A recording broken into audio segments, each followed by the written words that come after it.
As the saying goes, one who sticks to what works for him. Efficient methods of doing things came over just and automatically outdid old-fashioned inefficient methods.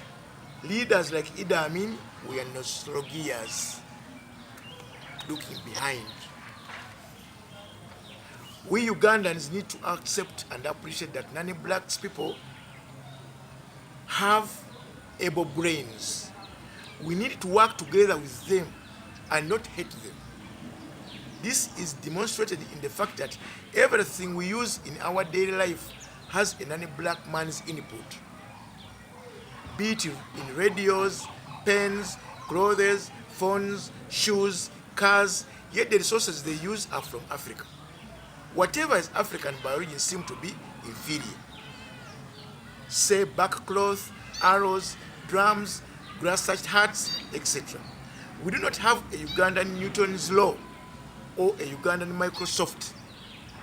So, the more we look at non-black people as exploiters, colonial masters, the more backward we are going to go backward and unemployment in Uganda.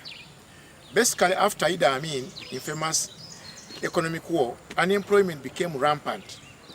Jinja industrial area estate closed down. Kampala industrial area closed down. Lila spinning mill closed down. Mbai textiles mill closed down.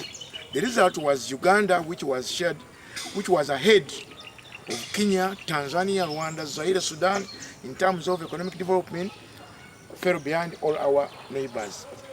We started moving to Kenya, Rwanda, Tanzania, UK, America, Japan, up to today, and over to Sudan, Juba, and the Middle East looking for employment. This is simply because all those countries in their history never chased away massively non-blacks.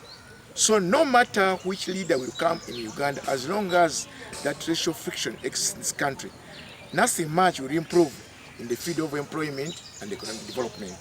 We should stop locking out non-black race from Uganda. Education system compromised. During the economic war of IDD Amin, standard of education dropped tremendously. Asian teachers left, and many schools were left behind without qualified teachers and others without teachers. IDD Amin himself had little education, so most of his journals, quite often one would hear statements like "Mimi bado soma" in Swahili, meaning I didn't go to school, but I am this. IDD Amin enjoyed being the chancellor of Makerere University despite his little education. No wonder Professor Frank Karimuzo, the vice chancellor, was among the first people to be murdered. IDD Amin hated and did not trust the educated. That was a time most people who never went to school or never gone far in education were allocated free businesses. They were apparently doing well in their lives. The educated were demoralized.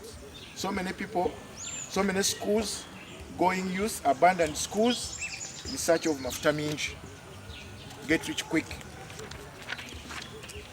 And business in order to be rich. Less attention was paid to develop education system because it was not rewarding anymore.